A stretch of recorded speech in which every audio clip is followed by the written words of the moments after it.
Avant de commencer la vidéo, nous vous rappelons que vous pouvez vous abonner et activer la cloche des notifications.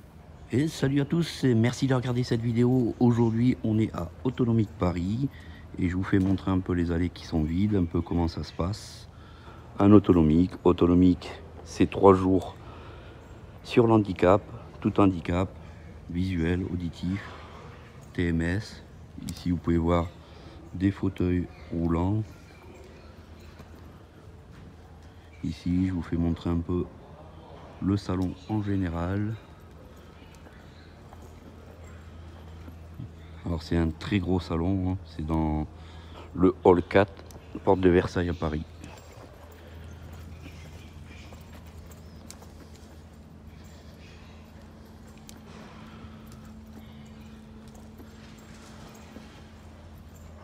Voilà donc ici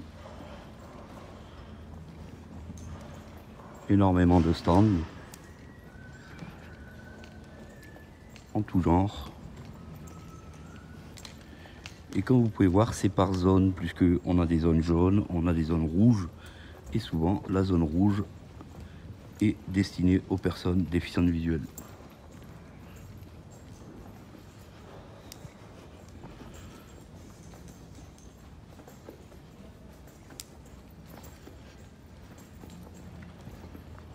Alors on évolue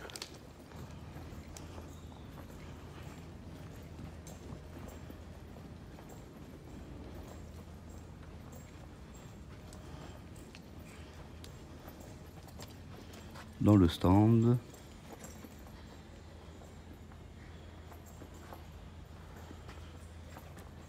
Et donc voici le stand Unité de Visio. Et ici on arrive sur le stand de Cecia.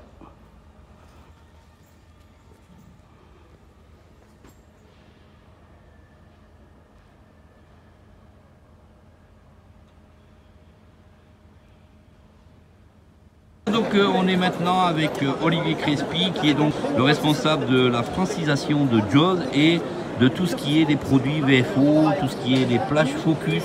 Et d'ailleurs aujourd'hui on a deux nouvelles plages Focus, la Focus 14 et la Focus 40, nouvelle génération. Donc salut Olivier. Salut.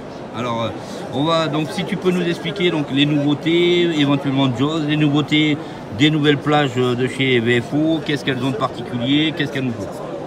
Alors cette plage Focus, elle s'inscrit dans la suite logique des versions des Focus. On est à la 5e génération et dans cette version, on a un petit lecteur de mini SD qui est ici.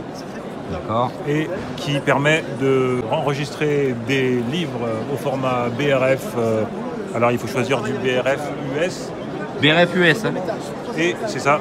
Et ça permet aussi de prendre des notes. Il y a un petit bloc-notes à l'intérieur de la plage, donc on va appuyer sur le bouton menu de la plage et avec la lettre N pour aller dans le bloc-notes. Donc la carte SD c'est une micro SD, on peut la monter en combien? 32 maximal. 32 maximal, ok. Quand je suis dans le petit bloc-notes, je peux prendre des notes quand je suis même pas connecté ni à un PC ni à un téléphone. Avec cette plage, on peut se connecter à 4 appareils Bluetooth plus un appareil USB. D'accord, donc 4 en même temps? Moderne, 4 en même temps, donc si vous avez un téléphone, une tablette, un PC en Bluetooth, etc. Donc dans notre petit bloc-notes, on va pouvoir prendre des notes. Comment on va switcher d'un appareil à un autre par exemple? Alors on a toujours la possibilité d'appuyer sur la touche menu plus pour passer de terminal braille à la fonction de bloc-notes. D'accord. Donc ça c'est vraiment la Focus V5, on appelle ça la Focus 40 V5 et la Focus 14 V5. C'est ça. Ok. Et elle existe aussi en 80 pour les professionnels qui ont besoin de grande taille. D'accord, ok.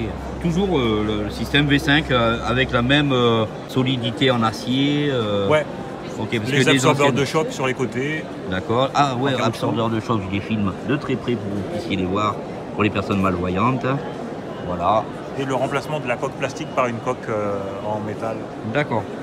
Donc alors avec cette plage, on est aujourd'hui. Alors à part le bloc-notes, est-ce qu'elle a d'autres fonctionnalités internes comme agenda, horloge, des choses comme ça? Elle a une petite fonctionnalité d'agenda et donc une horloge interne. L'horloge, il faut la mettre à l'heure soi-même, elle n'est pas connectée à des serveurs de temps, des choses comme ça.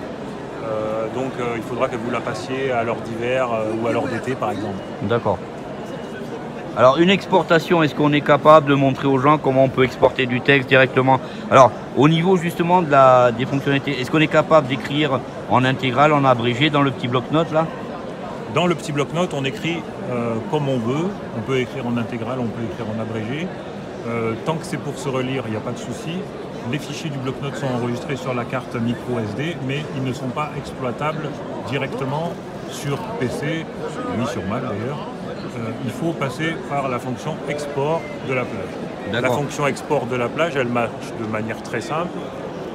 Elle fait comme si, quand vous exportez, vous étiez en train d'écrire sur le clavier de la plage. Donc elle communique à JAWS ou à NVDA ou à VoiceOver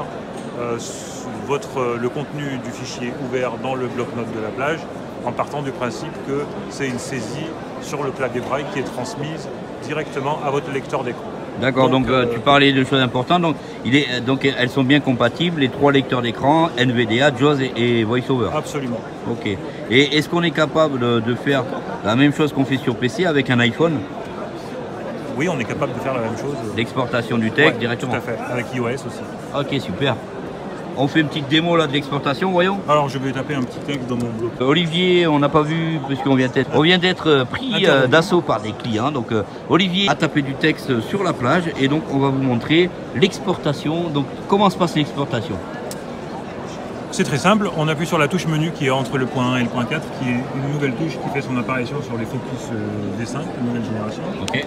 J'arrive dans le menu, donc j'ai fichier. Si je rentre dans fichier, j'ai ouvrir, enregistrer sous, enregistrer, etc.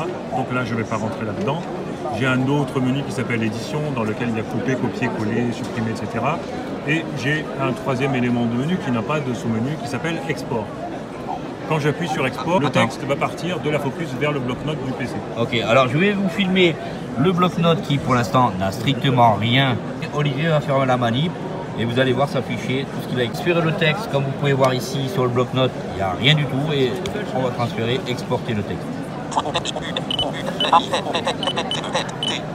Voilà. Voilà donc le transfert.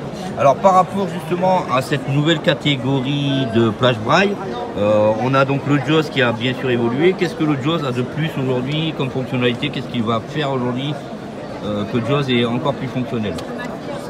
Par rapport au braille, dans la version qui est sortie en mai 2018, donc dans JAWS 2018, on a maintenant le transcripteur braille LibLouis, qui est un transcripteur open source, qui est utilisé dans bien d'autres domaines pour la transcription braille, qui est devenu fonctionnel dans JAWS.